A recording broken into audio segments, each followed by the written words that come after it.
apa namanya sangat mepet ya, sangat rentan, tingkat kerentanannya sangat tinggi, dan kita pun agak sulit memprediksi kalkulasi proses pengambilan keputusan, meskipun para hakim MKD mengatakan akan dengan proses apa namanya semacam musyawarah, tetapi sangat tidak menutup kemungkinan kalau ternyata proses pengambilan keputusan itu kan berdasarkan pada yang pandangan questionnaire yang dilakukan oleh MKD yang paling banyak. Itu artinya kan tanda petik voting juga sebenarnya. Dan itu menentukan kalau 17 itu kan ganjil. Bagaimana kalau ceritanya ternyata misalnya ini 88. Oke, baik, kita tahan dulu ya Mas Hanta, kita akan bergabung bersama dengan rekan kami. Sudah ada Ade Mulya yang saat ini berada di DPR.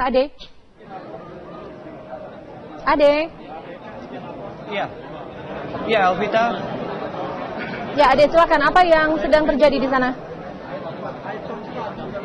Ya, Alvita, baru saja juga mungkin tadi pemirsa juga menyaksikan secara langsung bagaimana maksud kami Akbar Faisal menyatakan bahwa akan ada pergantian pemain atau pergantian anggota MKD dari Partai Nasdem, dan memang yang menggantikan Akbar Faisal adalah Victor Laiskodat, yaitu ketua fraksi Partai Nasdem itu sendiri. Dan ini tadi sudah dikonfirmasi secara resmi bahwa Akbar Faisal resmi mengundurkan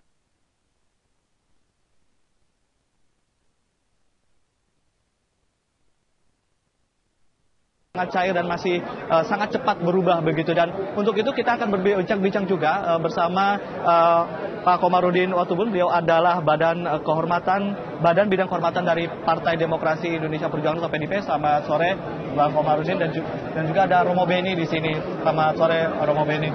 Kita ke Bang Komarudin terlebih dahulu.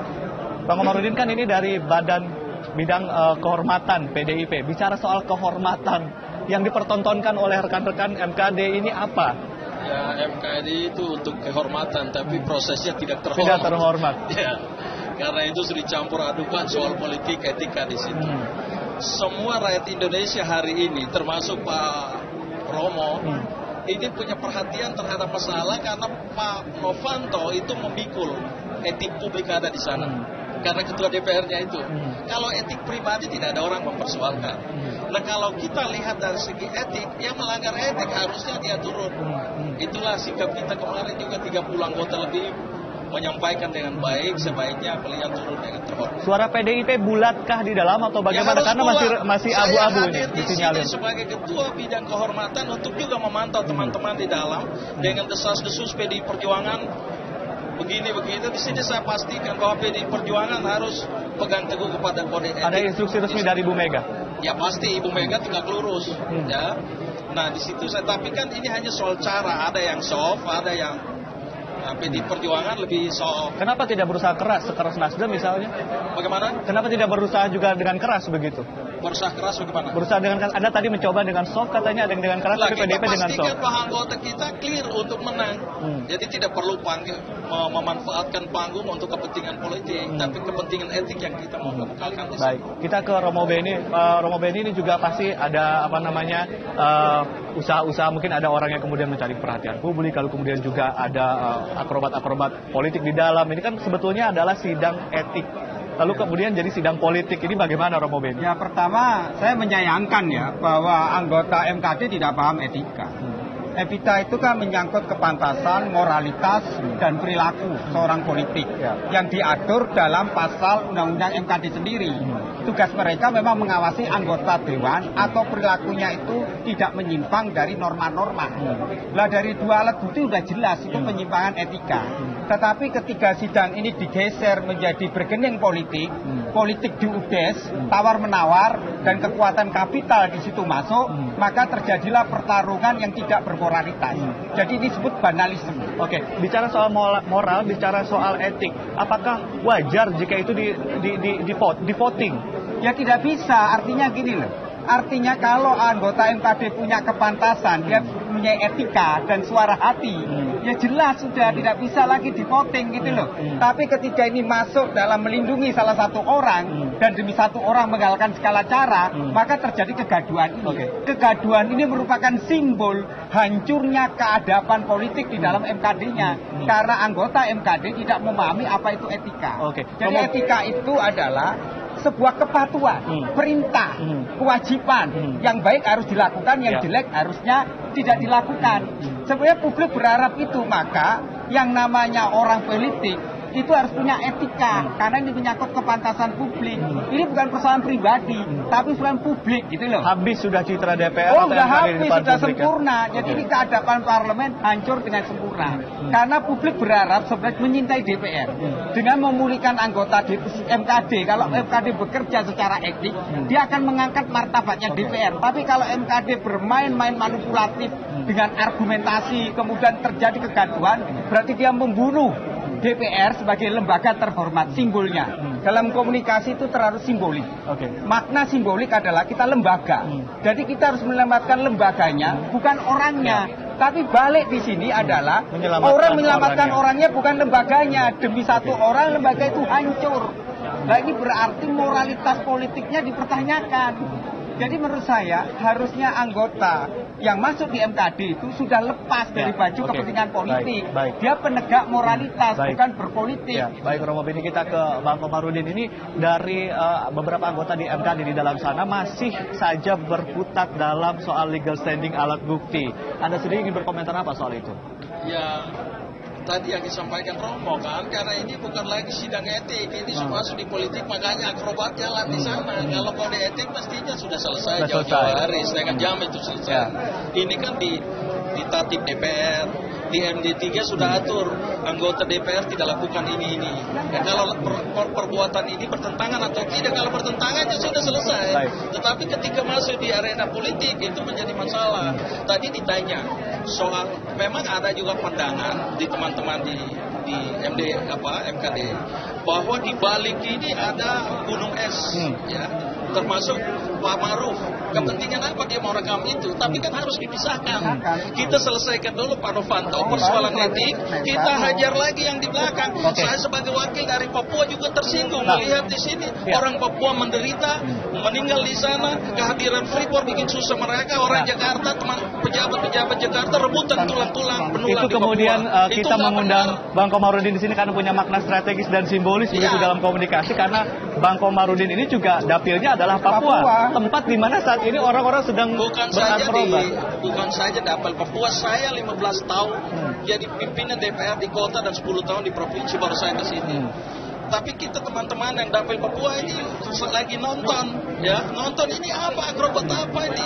Papua tetap menjadi ajang kepentingan orang di pusat ini. Ada penyampaian aspirasi dari mereka ke Bang Komar terkait masalah etika ini? Saya berapa waktu lalu ya, ada kunjungan kerja ke sana, ada orang tua-tua dari gunung yang ketemu saya, justru kebetulan bicara soal pemekaran. Dia sampaikan begini, apa, dulu Pak Bung Karno antar kita masuk di rumah, tapi setelah itu beliau meninggal. Lalu kami tinggal, tapi tidak ada yang mengurus kami. Dan mereka juga melihat loh, kok orang Jakarta ini pusing-pusing, sementara kita ini menderita di sini, tidak ada yang bicara tentang kita.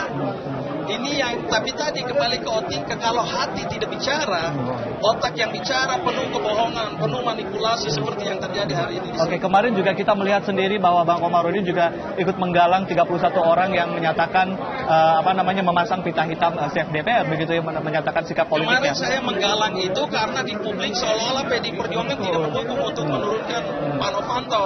Padahal sikap Ibu Mega itu tegas. Ya, kita dulu melakukan perlawanan terhadap Orde Baru, kata tidak keadilan. Jadi lucu kalau sekarang kita ikut terlibat dalam hal-hal yang tidak adil.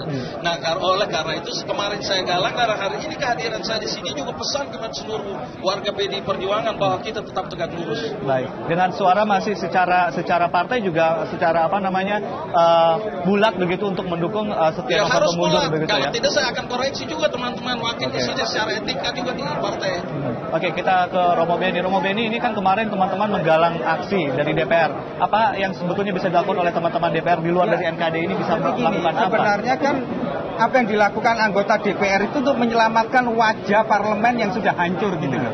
Jadi jangan sampai seperti orang-orang yang telah bekerja keras sebagai anggota DPR, dia datangi dapil memperjuangkan aspirasi, terkena dampaknya hanya gara-gara satu orang yang kita bela babi buta. Maka saya menyarankan ya anggota DPR MPR buat aksi. aksi mosi tidak percaya. Tunjukkan bahwa Anda tidak sama dengan mereka, gitu loh. Ini sebenarnya bagian dari sebuah membangun keutamaan politik. Tapi itu hanya dalam tatanan panggung saja. Kalau misalnya secara realnya kita tidak tahu realnya ada di kan belakangnya. gini, realnya saya rasa anggota DPR itu punya suara hati. Taatilah suara hatimu. Kalau Anda menaati suara hati, pasti akan melakukan hal yang sama. Ini persoalannya adalah etika itu menjadi lebih tinggi dari hukum. Karena dalam etika itu menyangkut martabat harga diri. Tetapi bukan harga diri seseorang, lembaga. Lembaga yang Anda tempat itu. Kalau lembaga Anda rusak, maka rusaklah semua. Karena rakyat tidak lagi melihat Anda kredibel. Tidak punya namanya trust. Dan tidak punya lagi integritas. Kalau lembaga tidak lagi punya itu semua, apa artinya DPR? Jadi ini persoalan mendasar menurut saya adalah apakah punya arate, keutamaan. Keutamaan berpolitik itu apa? Taati suara hatimu. Karena dengan suara hatimu kau bisa menentukan baik dan buruk. Karena yang baik itu menjadi bonum besar bersama. Tetapi yang buruk itu harus dihindari. Politik tanpa etika dia menjadi buas. Maka Thomas Aquinas mengatakan, kalau politik tanpa etika dia menjadi harimau menerkam semua saja. Persis seperti ini. Apa yang terjadi saat ini begitu ya. Jadi dia memang menerkam. Artinya politik itu menggalakkan segala cara. Kita mencoba pragmatis, Romo Beni. Kemudian setelah terjadi seperti ini, artinya dengan tidak langsung para elit ini sedang bunuh diri terhadap partainya sendiri. Iya kan itu kan dihukum oleh publik kan. Efeknya apa? Efeknya ya publik pertama, partai politik kehilangan kepercayaan, apatis. Ada langsung kepala daerah, pemilih begitu rendah, golput tinggi.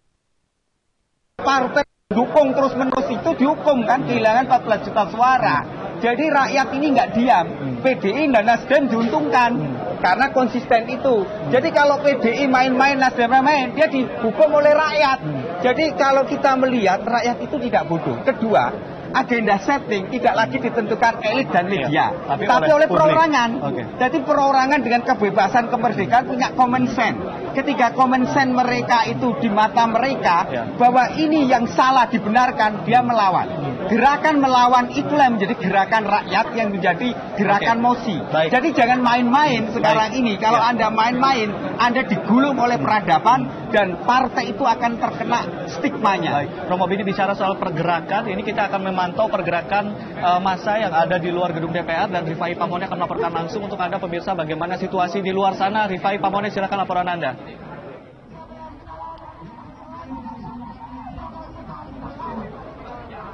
Ya, saat ini kami masih berada di luar gedung DPR RI. Tim Liputan Metro TV masih terus memantau karena ada dua kubu yang berkumpul sejak pagi hari tadi, di mana mereka melokalisir posisi mereka memang terpisah, namun sangat berdekatan. Oleh karena itu kita bisa melihat ke sisi sebelah kiri terlebih dahulu. Saya akan tunjukkan bahwa tim kepolisian yang sejak malam kemarin disiagakan di sini kemudian membuat barikade. Ini diperuntukkan agar dua kubu ini tidak kemudian bercampur dan kemudian bisa terjadi gesekan ataupun yang paling dikhawatirkan adalah bentrokan, karena kedua kubu ini kemudian menghadirkan sejumlah orasi, pernyataan-pernyataan yang cukup keras dan ini saling bertentangan. Kami akan memberikan sedikit gambaran. Ini datang dari aliansi Bersih-Bersih DPR yang berada di sebelah kanan saya, dan di sebelah kiri saya adalah kelompok mahasiswa yang datang dari sejumlah kelompok dan mereka memberikan sebuah pernyataan dan orasi-orasi yang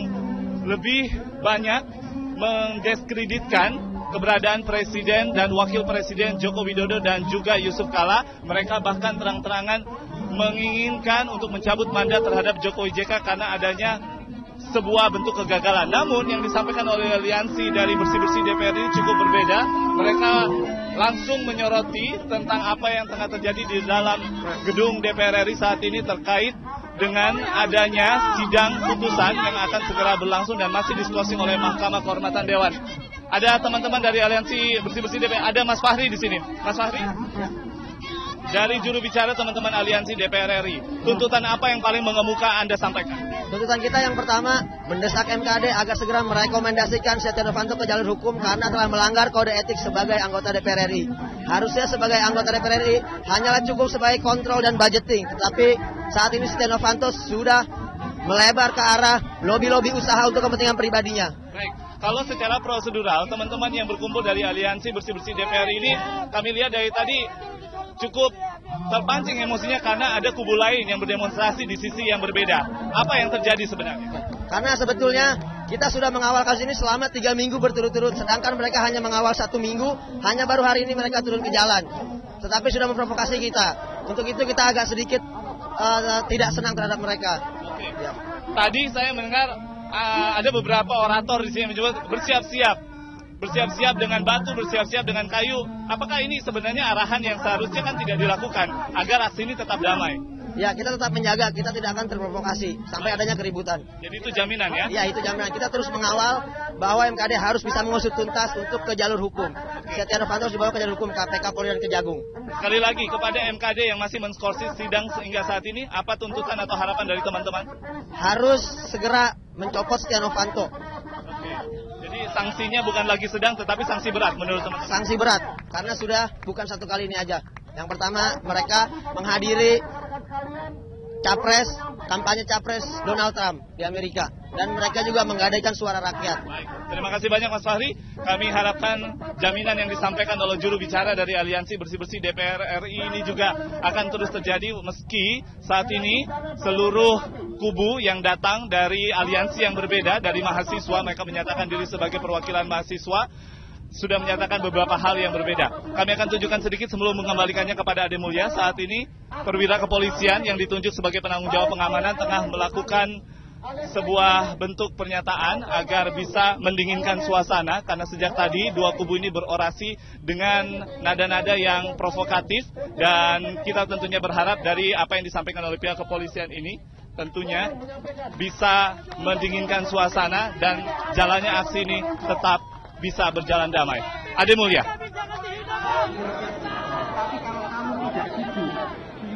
Ya, baik, terima kasih rekan Rifai Pamona atas laporan Anda langsung dari luar gedung DPR, dan kita kembali ke Elvita Khairiade di studio untuk mengikuti breaking news di studio.